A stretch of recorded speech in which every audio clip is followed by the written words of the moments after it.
Buenas tardes, mi nombre es José de Jesús Baños Galindo, soy estudiante de la carrera de Relaciones Internacionales en la Facultad de Ciencias Políticas y Sociales de la UNAM. Día de hoy les hablaremos un poco del pensamiento de Friedrich Nietzsche, quien piensa y cataloga la sociedad de tres formas de comportarse ante la historia, de una forma antigua, crítica y monumental. La forma anticuaria se basa en la forma en la que la vida es solo recuerdo y memoria. Igualmente, la manera crítica es una actitud básicamente abierta al presente. Y la forma monumental, que es básicamente una actitud de proyectar todo hacia el futuro. Considera también que el amontonamiento del saber histórico se convierte en un lastre y peligro para la vida, ya que el hombre solo aprende resignación de su historia. Mientras que por el lado religioso considera al Dios hecho hombre que había terminado por romper la verdadera naturaleza del hombre, y refutaba la mentira de milenios del cristianismo decadente basándose en la filosofía griega. Mientras en su obra Humano demasiado humano, su crítica al Estado la formula en la distinción de pueblo y gobierno, saber y poder. También en esta describe al pueblo como un monumento de la crisis de liberación que le permite llegar a ser sí mismo y desprenderse de los vínculos que lo han retenido preso demasiado tiempo. También habla del Estado moderno. Lo considera como el último punto de la decadencia occidental. El pueblo no comprende al Estado y lo odia, ya que éste resulta ser muy superficial. Considera al Estado como el nuevo ídolo o el monstruo frío, roso y ladrón. El Estado miente en todas las lenguas del bien y del mal. Posea lo que posea, lo ha robado. Falso es todo en él. El Estado no contribuye al desarrollo de la vida. El hombre se vulgariza y se angustia si intenta desarrollarse en el ámbito del Estado. El Estado es el lugar donde todos los buenos y malos son vendedores de veneno, y también el lugar donde todos se pierden a sí mismo. Son el lugar donde el lento suicidio de todos se llama vida, lugar donde reina la ignorancia de las cuestiones políticas, el exceso de confianza a los hombres de Estado en ocasiones hasta supersticioso, y con gran fuerza de fe en todas las revoluciones y coyunturas importantes que han sucedido durante su gobierno, considerándoles indispensables, contribuyendo así al aumento del poder.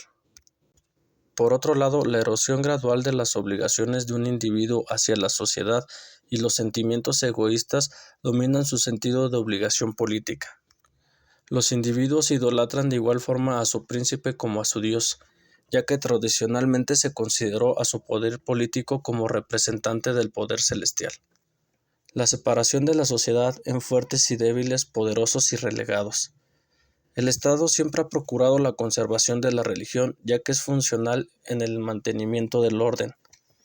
La paz interior y la continuidad también se verían influenciadas por la religión, evitando rebeliones. En el Estado, el que propone la ignorancia de las masas para sacar provecho, hecho que marca que la educación estatal siempre sea por definición mediocre. El poder político tampoco busca el desarrollo cultural. Por tanto, dominación política y desarrollo son cuestiones incompatibles en esta visión. El Estado y la religión crean una crisis en el concepto de jerarquía, y esta crisis consiste en la desaparición de su base religiosa, porque lo que caracteriza a la era moderna es la secularización de la autoridad política. En la era moderna, la creencia de una autoridad incondicional y una verdad definitiva e unívoca ha desaparecido. Cada vez que el gobierno peligre en su dominación, mientras que el hombre inteligente intentará rebelarse, el ignorante creerá ver la voluntad de Dios y se guardará de agitarse. Por lo general, el poder político sabe atraer a estos sectores, porque sabe que necesita de ellos. La relación entre legitimidad y religión es clave. La relación entre legitimidad y religión es clave. Sin la ayuda de los sacerdotes, ningún poder, incluso hoy, puede llegar a ser legítimo. Por lo tanto, gobierno absoluto tutelar y mantenimiento vigilante de la religión van necesariamente de la mano. En el moderno Estado democrático en crisis, la religión se vuelve algo privado. Esta desaclaridad de lo político que caracterizó al Estado griego, el medieval y el absolutista, que provocó en la sociedad el descrédito por el bien común, el agotamiento de la metafísica y de la teología han implicado la pérdida sustancial de los valores que terminan entrando en la lógica del mercado. Por otra parte, Nietzsche describe una dimensión positiva de la jerarquía, elabora una doctrina que discute no solo contra el igualitarismo moderno, sino también contra la idea cristiana de la igualdad de los hombres ante Dios. La jerarquía es ordenación de poder. En primer lugar, la diferencia de las fuerzas activas y reactivas, la superioridad de las fuerzas activas sobre las reactivas. Pero también jerarquías designarían al triunfo de las fuerzas reactivas, el contagio de las fuerzas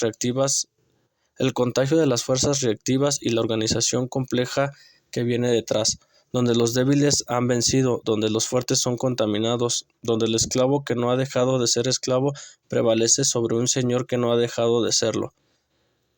El reino de la ley y de la virtud, y en este segundo sentido, la moral y la religión son teorías de la jerarquía.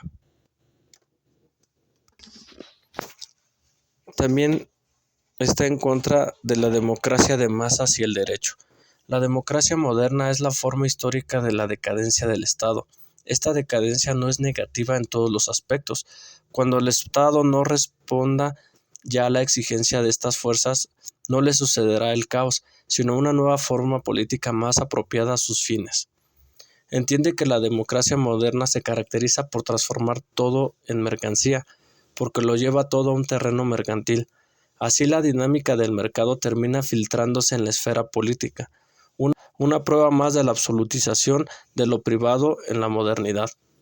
Es también por esto que se puede afirmar que Nietzsche es un pensador antidemocrático en el sentido de que la rechaza por su economismo manifiesto.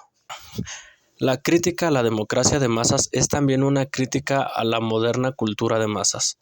Toda institución de masas, el proceso parlamentario, la votación y todos los movimientos democráticos socialistas caerán bajo su crítica.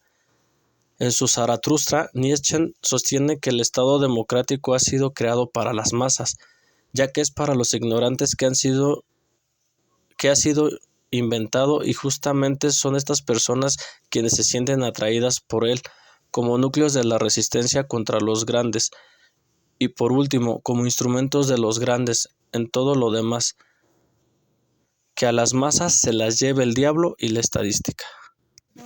Eso es lo que decía en su Zaratustra.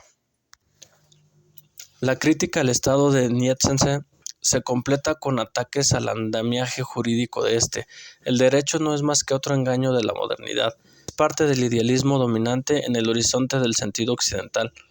Distingue dos tipos de derechos que son fruto del debate entre los juristas acerca de cuál debería prevalecer en el ordenamiento de la sociedad. Por un lado, el modelo de derecho romano, incomprensible para el profano, para aquel que no se educó con sus principios. El modelo de derecho popular, como por ejemplo el derecho germánico, basado en la costumbre y la superstición, accesible a todos. El derecho ya no es una tradición. Esto lleva a que no pueda, por tanto, ser más que un imperativo, una coacción. Así el sentimiento de derecho tradicional está perdido y entonces debemos contentarnos con derechos arbitrarios. La relación entre delito y pena se fija siempre arbitrariamente, con el pensamiento revolucionario y el socialismo. No busca consagrar un sentido emancipatorio, de hecho renuncia a esta pretensión. En su crítica al socialismo se podría decir que son los ejes centrales de su crítica. Al socialismo se podría decir que son dos los ejes centrales de su crítica.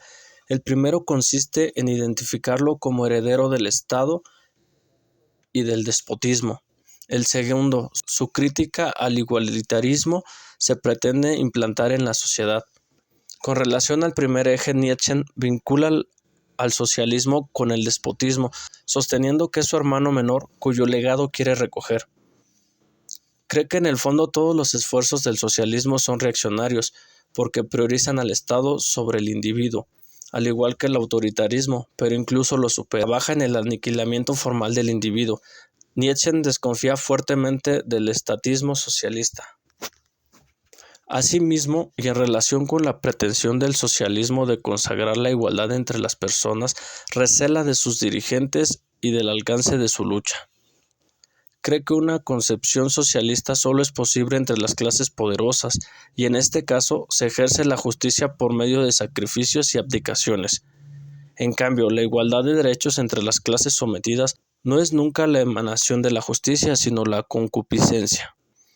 También distingue entre los que quieren algo para sí mismos y los que lo buscan para sus hijos y posteriores generaciones.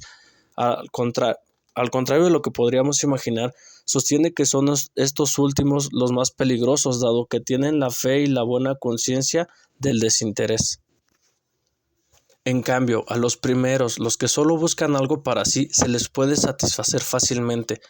El peligro comienza allí, donde el objetivo se hace impersonal.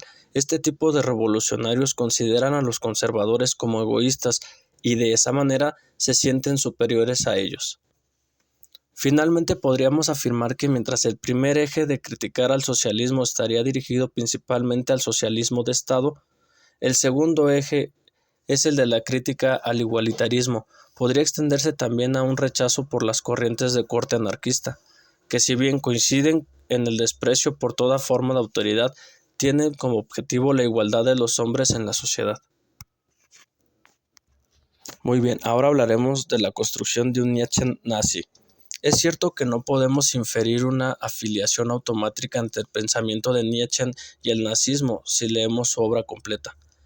Bastaría con tomar los escritos de Nietzsche contra Wagner o las referencias fuertemente antigermanas de Ecce Homo, obra de 1888, en la que podemos encontrar un antigermanismo manifiesto, casi virulento.